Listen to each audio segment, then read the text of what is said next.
I want you to सी और introspect in your life that कि आप कितना ज़्यादा फियर बेस्ड चीज़ों को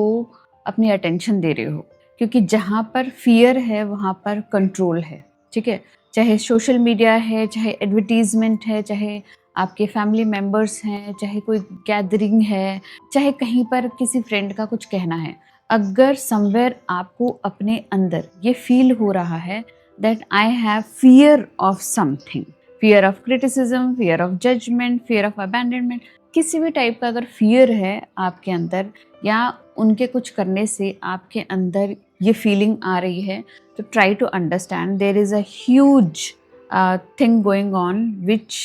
is very illusionary, which may seem like reality, लेकिन वो बहुत ही इल्यूजनरी है। Things, people, situation want you to be in control. Fear मतलब चीज़ें कंट्रोल करने के लिए आपको दिखाई जा रही है, बताई जा रही है, जताई जा रही है। Hi guys, thank you for stopping by. Thank you for stepping into your own healing process, because we human being, we co-create, we cooperate, we co-regulate with each other. हमारी healing का इस humanity पर effect पड़ता है because we all are energetically interconnected with each other. So keep on doing your inner work. आज का जो topic है ना, वो मैंने सिर्फ इसलिए चूज़ किया क्योंकि I am seeing people in fear a lot. हर रोज़ हर कोई किसी न किसी बात से डर कर अपने कदम को पीछे खींच रहा है, अपने आप को पुश बैक कर रहा है, अपनी लाइफ में वो नहीं कर पा रहा है जो वो करना चाह रहा है, just because there is a huge illusion going on जो आपको कंट्रोल में रखना चाह रहा है।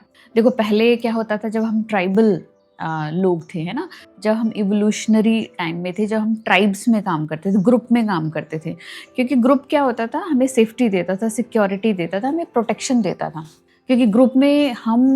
पावर में हैं, है ना, स्ट्रेंथ में हैं, और हम चीज़ों के साथ लड़ सकते हैं, चीज़ों के साथ डील कर सकते हैं। लेकिन अगर कुछ ऐसा होता जिसमें एक मेंबर कुछ जस्ट ऑपोजिट करता या कुछ अलग करता, जो कि ट्राइब का वैल्यू नहीं है, ट्राइब का मोटो नहीं है, ट्राइब का बिलीफ सिस्टम नहीं है, तो वो ट्राइब ना उस पर्सन को ट्राइब से बाहर निकाल देती। अब ग्रुप से बाहर निकाल देना was a huge thing for that person, क्योंकि उसकी लाइफ खतरे पर है। ट्राइब से बाहर जाना मतलब वहाँ का हार्श एनवायरनमेंट, वहाँ का डेंजरस एनवायरनमेंट, वहाँ का फूड, सेफ्टी, सब कुछ दाव पर लगा हुआ है। उस इंसान को ना तो ढंग से खाना मिलेगा, क्योंकि अकेला इंसान शिकार नहीं कर सकता, बहुत डेंजर है। बाहर का एनवायरनमेंट बहुत बर्फीला या बहुत ज़्यादा रूखा सूखा है, जहाँ पर प्रॉपर पानी नहीं है, प्रॉपर मतलब जीने के लिए जो बेसिक चीज़ें होती है ना, वो उसको नहीं मिल रही है। तो ऐसे हाल में उस इंसान का ज़िंदा रहना किसी भी हाल में पॉसिबल नहीं है, और वो ट्राइब चाहती है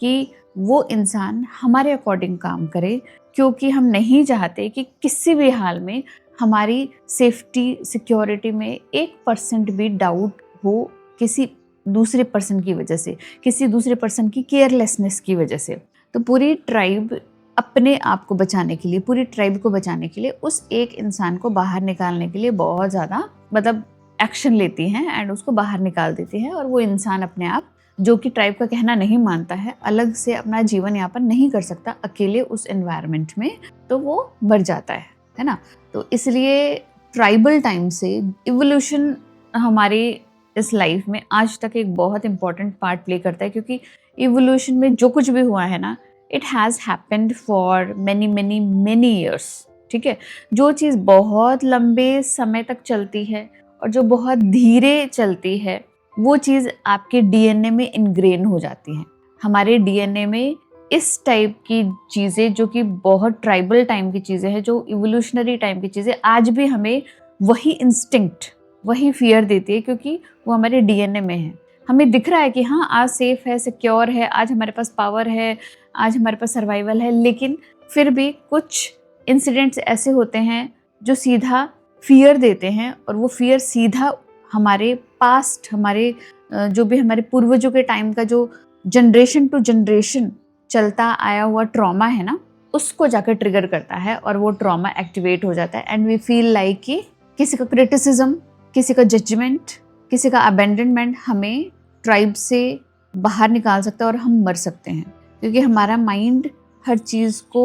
परसीव करता है बहुत ही केयरफुली, एंड अगर उसे 1% भी ये लगता है कि ऐसा करने से हम एक ट्राइब से बाहर जा रहे हैं, हम एक सोसाइटी से बाहर जा रहे हैं, एक फैमिली से बाहर जा रहे हैं, तो हमारा माइंड हमें वो नहीं करने देगा, क्योंकि वो इंस्टिंक्ट जो कि इवोल्यूशन के टाइम का था, जो फियर जनरेशन टू जनरेशन चलता हुआ आ रहा है ना, वो फियर एक्टिवेट हो जाता है और आपके ऊपर हावी हो जाता है। अब बात करते हैं आज की। आजकल के टाइम पे ना तो हमें सेफ्टी की चिंता है, ना फूड की चिंता है, ना रहन सहन खान पान की चीज़ें, इन चीज़ों की चिंता नहीं है हमें। ये बेसिक नीड्स हमारी मीट हो रही है। आजकल के टाइम में कोई भी नहीं मर सकता जस्ट ड्यू टू कि हमारे पास पानी नहीं है और खाना नहीं है। ये हमें मांग कर भी 2 रोटी और पानी पीने के लिए मिल जाएगा, है ना, हम जिंदा रह सकते, इतना सर्वाइवल है आज हमारा। तो जब हमारा रोटी, कपड़ा, मकान जैसी बेसिक नीड्स पूरी हो रही है और इन चीज़ों से कोई फ़र्क नहीं पड़ रहा है, तो आजकल आज की इस एरा में अब ट्राइब से बाहर निकालना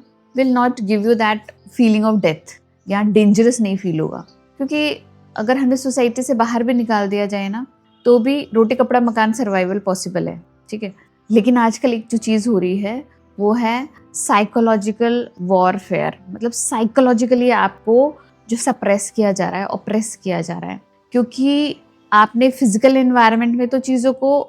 कोप कर लिया है, अंडरस्टैंड कर लिया है, सूदिंग बना लिया है, या फिर अपने फेवर में बना लिया है। लेकिन ये जो साइकोलॉजी है ना, इससे हम नहीं बच पाए, क्योंकि साइकोलॉजी, माइंड, ये सारी चीज़ें हमारी डीएनए, हमारी प्रोग्रामिंग, हमारे पास्ट पर जाकर अटकती है और वहाँ उन चीज़ों से हमारा फियर सेंटर है, हमारे माइंड में जो हमारा फियर सेंटर है उनको एक्टिवेट कर देता है। हम डिफ्रेंशिएट नहीं कर पाते हैं what is real threat and what is perceived threat. Real threat मतलब सही में रियलिटी में क्या ये खतरा है, अगर मुझे किसी ने क्रिटिसाइज कर दिया है तो क्या रियली ये खतरा है। लेकिन हमारा माइंड ऐसे काम नहीं करता, हमारा माइंड रियल थ्रेट और परसीव्ड थ्रेट इन दोनों में डिफरेंस नहीं क्रिएट कर पाता, क्योंकि the moment you get that fear और एंजाइटी, और if you find something to be very dangerous, अगर आप क्रिटिसिज्म को डेंजरस फील कर रहे हो, क्रिटिसिज्म को, अबैंडनमेंट को, जजमेंट को अगर आप थ्रेट परसीव कर रहे हो, तो आपका माइंड, आपका फियर सेंटर वैसे ही काम करेगा एज इफ किसी ने आपको ट्राइब से बाहर निकाल दिया, as if lion is chasing you, as if कोई डेंजर है जो आपको मार ही डालेगा, ठीक है। तो हमारा माइंड इस चीज़ को डिफ्रेंशिएट नहीं कर पाता। लेकिन इनर वर्क, शैडो वर्क आपको हेल्प करता है to think clearly, to think in very नाप तोल कर, बहुत इंट्रोस्पेक्टिव वे में चीज़ों को अंडरस्टैंड करने में इनर वर्क, शैडो वर्क आपकी हेल्प करता है। तो आजकल के टाइम में जब हमें फूड सेफ्टी और इन सब का खतरा नहीं है ना, तो हमारे माइंड को कंट्रोल करने के लिए बहुत सारे फियर्स दिए जाते हैं, जिसमें आपको क्या करते हैं लोग, ग्रुप में आपको ओपोज करते हैं, ग्रुप में क्रिटिसाइज करते हैं, या ग्रुप बना लेते हैं। जैसे फ्रेंड्स है वो दूसरे साइड हो जाते हैं, फैमिली मेम्बर्स दूसरे साइड हो जाते हैं, आपको अलग कर देते हैं, सोशल मीडिया पे आपको डिसलाइक कर देते हैं, fear of missing out create कर देते हैं कि भाई तुम ये नहीं करोगे ना तो तुम्हारा ये खत्म हो जाएगा। बहुत सारे ब्लेम गेम आपके साथ खेले जाते हैं, शैडो का प्रोजेक्शन किया जाता है,